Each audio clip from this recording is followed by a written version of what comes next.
नमस्कार विद्यार्थी मित्रांनो, स्वागत आहे तुमचं चालू घडामोडीवाला या YouTube चॅनलमध्ये. मित्रांनो, पोलीस भरती, सरळ सेवा, MPSC तसेच इतर सर्व स्पर्धा परीक्षा जसे की तलाठी भरती यासाठी उपयुक्त असणाऱ्या चालू घडामोडी तुम्हाला मिळणार आहे PDF स्वरूपात अगदी मोफत, आणि त्या मिळणार आहेत आपल्या टेलिग्राम चॅनलवर, ज्याची लिंक डिस्क्रिप्शनमध्ये दिलेली आहे. थोडक्यात सांगायचं तर कमी वेळात जास्त अभ्यास करण्यासाठी चालू घडामोडीवाल्याच्या चारही प्लॅटफॉर्म सोबत म्हणजेच YouTube, Facebook, Instagram आणि Telegram सोबत जोडले जा. आपण दररोज चालू घडामोडीचे महत्त्वाचे प्रश्न घेऊन येत असतो व्हिडिओच्या माध्यमातून. आज दिनांक 3 ऑगस्ट, महत्त्वाचे 20 प्रश्न बघूया स्पष्टीकरणासहित. सुरुवात करूया आजच्या व्हिडिओला. आजचा आपला पहिला प्रश्न आहे, राष्ट्रकुल क्रीडा स्पर्धा 2026 चे आयोजन 23 जुलै ते 2 ऑगस्ट 2026 दरम्यान कोठे करण्यात आले होते? आणि या प्रश्नाचं उत्तर आहे ऑप्शन बी, ग्लासगो, स्कॉटलँड. स्कॉटलँड हा देश आहे, ग्लासगो हे शहर आहे. दुसरा प्रश्न, राष्ट्रकुल क्रीडा स्पर्धा 2026 च्या अंतिम पदक तालिकेत प्रथम स्थान कोणत्या देशाने पटकावले? आणि या प्रश्नाचं उत्तर आहे ऑस्ट्रेलिया, ऑप्शन सी.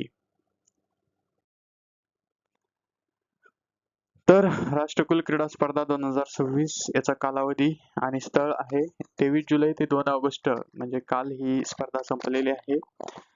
या कालावधीत ग्लासगो या शहरात, स्कॉटलँड या देशात, युरोप खंडामध्ये या ठिकाणी स्पर्धा पार पडल्या. 3 देश या ठिकाणी प्रथम, द्वितीय, तृतीय आपण बघूया. प्रथम स्थानी आहे ऑस्ट्रेलिया, द्वितीय स्थानी इंग्लंड आणि तृतीय स्थानी कॅनडा. तर भारताची कामगिरी, भारताने 13 सुवर्ण, 17 रौप्य आणि 9 कांस्य म्हणजेच एकूण 39 पदके जिंकून गुण तालिकेत 4थे स्थान पटकावलेले आहे. ठीक आहे, तर हे महत्वाचं हे 4था भारत आहे. तिसरा प्रश्न, सार्वजनिक परीक्षा म्हणजेच सार्वजनिक परीक्षा गैरप्रकार प्रतिबंध दुरुस्ती विधेयक 2026 वर राष्ट्रपती द्रौपदी मुर्मू यांनी कोणत्या दिवशी स्वाक्षरी केली? तर यांनी स्वाक्षरी केलेली आहे 1 ऑगस्ट 2026 ला.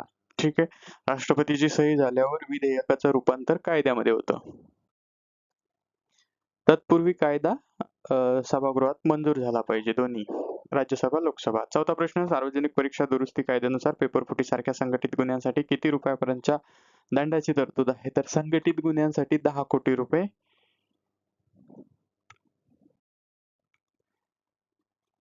तर सार्वजनिक परीक्षा दुरुस्ती कायदा 2026 संसदीय प्रक्रिया, केंद्रीय राज्यमंत्री डॉक्टर जितेंद्र सिंह यांनी 27 जुलै 2026 रोजी हे विधेयक किंवा हे बिल लोकसभेत मांडले. लोकसभेत याला 29 जुलैला मंजुरी मिळाली, तर राज्यसभेत 30 जुलैला, आणि राष्ट्रपतींनी 1 ऑगस्ट रोजी याच्यावर सही केली. आता याच्यामध्ये सामान्य गैरप्रकारासाठी 5 ते 10 वर्ष तुरुंगवास व 50 लाखाचा दंड, तर संघटित गुन्ह्यासाठी 7 ते 10 वर्ष तुरुंगवास व 10 कोटी रुपये दंड.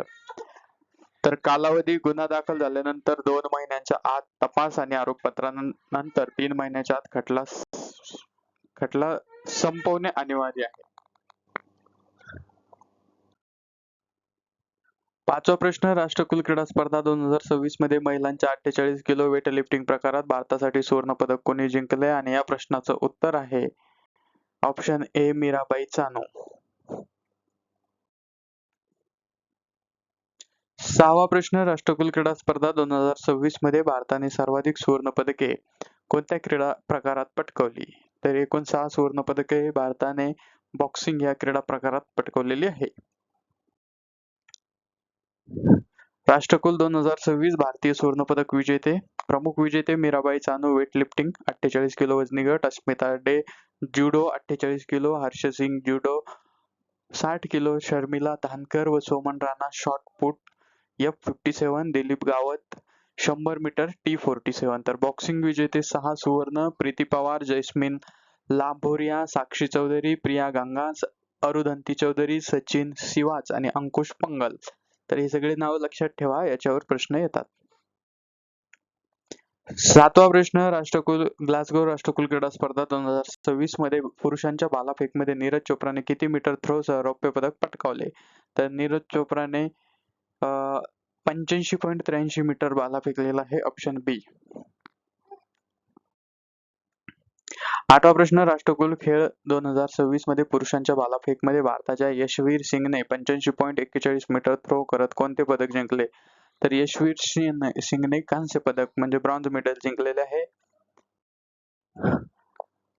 राष्ट्रकुल 2026 भालाफेक स्पर्धा. नीरज चोप्रा 85.83 मीटर सर्वोत्तम थ्रोसह रौप्य पदक, तर यशवंत सिंग 85.41 मीटर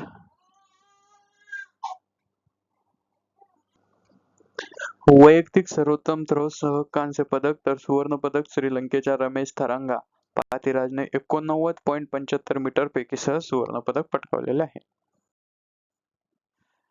भारतीय भूवैज्ञानिक सर्वेक्षण म्हणजे GSIच्या 176 वर्षाच्या इतिहासात पहिल्यांदाच महासंचालकपदी म्हणजेच डिरेक्टर जनरल पदी कोणत्या महिलेची नियुक्ती झाली आहे? तर या महिला आहेत वर्षा आगलावे. ऑप्शन बी असं या प्रश्नाचं उत्तर आहे. तर ऐतिहासिक नियुक्ती वर्षा आगलावे भारतीय भूवैज्ञानिक सर्वेक्षणाच्या म्हणजेच जिओलॉजिकल सर्व्हे ऑफ इंडियाच्या नव्या महासंचालक झालेल्या आहेत.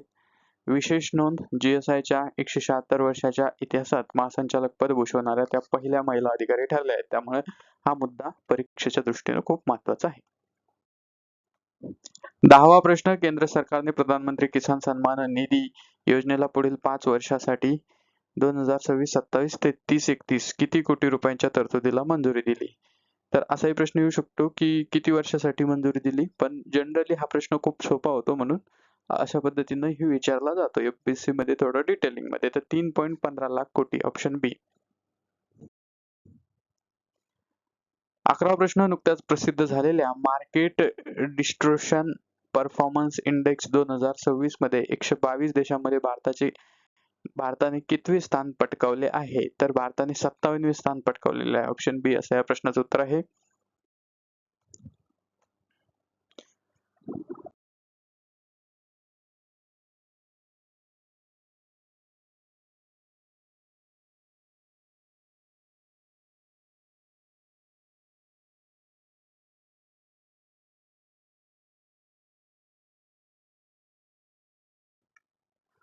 बारावा प्रश्न. भारत आणि नेपाळ दरम्यान धावलेली पहिली थेट व्यावसायिक कंटेनर मालगाडी कोलकाता बंदरावरून नेपाळ मधील कोणत्या शहरात पोहोचली?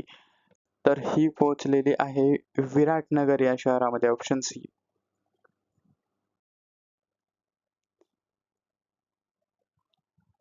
13वा प्रश्न. जुलै 2026 मध्ये लडाखमधील 23 वारसा स्थळांना संरक्षित स्मारके म्हणून घोषित करणारे लडाखचे नायब राज्यपाल कोण आहेत?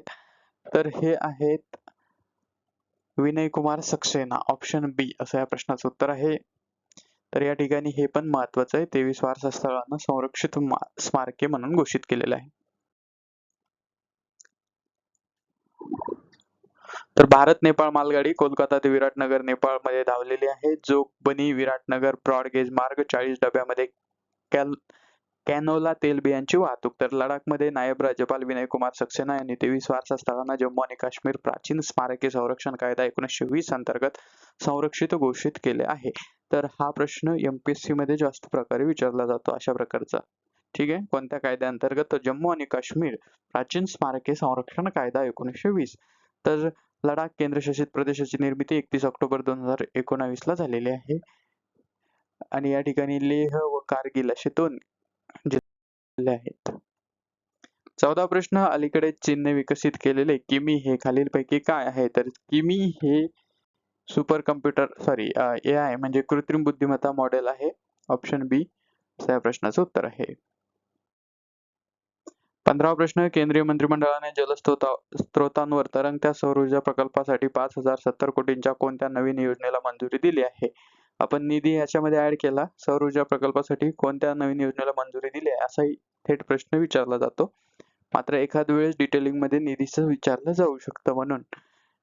तर या प्रश्नाचं उत्तर आहे प्रधानमंत्री सूर्य सरोवर योजना. ठीक आहे. तर प्रश्नाचंच उत्तर दडलेलं आहे.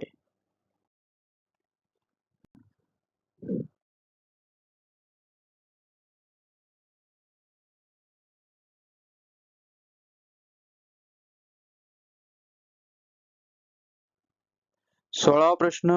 ब्लूमबर्ग इंडेक्स सर्व्हिसेस लिमिटेडने ग्लोबल ॲग्रीटेक बॉन्ड इंडेक्स मध्ये कोणत्या देशाचा समावेश दुसऱ्यांदा स्थगित केला आहे? आणि या प्रश्नाचं उत्तर आहे भारत. ऑप्शन बी. 17वा प्रश्न. सध्या चर्चेत असलेला कावेरी पाणी विवाद प्रामुख्याने कोणत्या 2 राज्यांमध्ये आहे? तर हा अर्थातच कर्नाटक आणि तामिळनाडू यामध्ये आहे. ऑप्शन बी असं या प्रश्नाचं उत्तर आहे. तर आंतरराष्ट्रीय वर आंतरराज्य घडामोडी ब्लूमबर्ग इंडेक्स भारताचा ग्लोबल ॲग्रीटेक बॉन्ड इंडेक्स मधील समावेश दुसऱ्यांदा स्थगित झालेला आहे. तर कावेरी पाणी विवाद कर्नाटक आणि तामिळनाडू या राज्यामधील दीर्घकालीन नदी पाणी विवाद आहे. 18वा प्रश्न, इस्रो आणि जाक्सा जपानद्वारे 2028 मध्ये नियोजित असलेल्या संयुक्त चंद्र मोहिमेचे चांद्रयान-5 चे नाव काय आहे? तर त्याचे नाव आहे लुपेक्स. ऑप्शन बी असं या प्रश्नाचं उत्तर आहे. 19वा प्रश्न, लडाखमधील हानले येथील हिमालयन चंद्र दुर्बिणीने नुकतीच आपल्या कार्याची किती वर्ष पूर्ण केली आहे? आणि ह्या प्रश्नाचं उत्तर आहे ऑप्शन सी 25 वर्ष.